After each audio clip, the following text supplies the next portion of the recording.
Riew bila kanyam ba tip Riew ba tip lay aseng ukuruka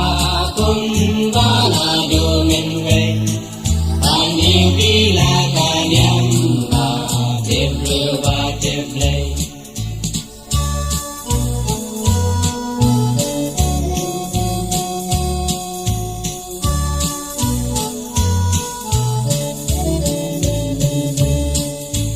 Riew tipkur tipkha rai kin sia kalap baka sengkor sengkha kan nang ko kan nang bang Riew tipkur tipkha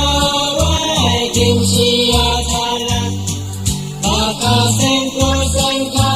kan nang ko kan nang bang ya ka jing tiet nan ya ring kata Kaming simpan siyang debat bud dan bo Daka jingtip dan yagat kata ako Daka kaming simpan siyang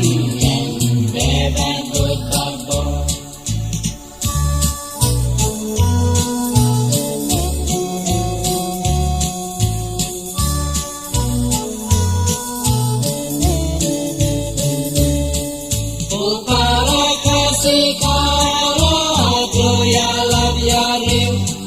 Saudang Niamkhasi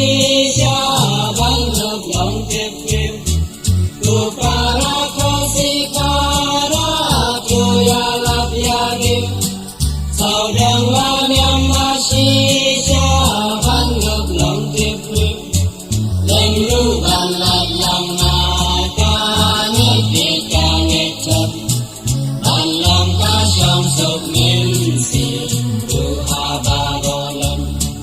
Yang ruban lang lang nakang ipitang item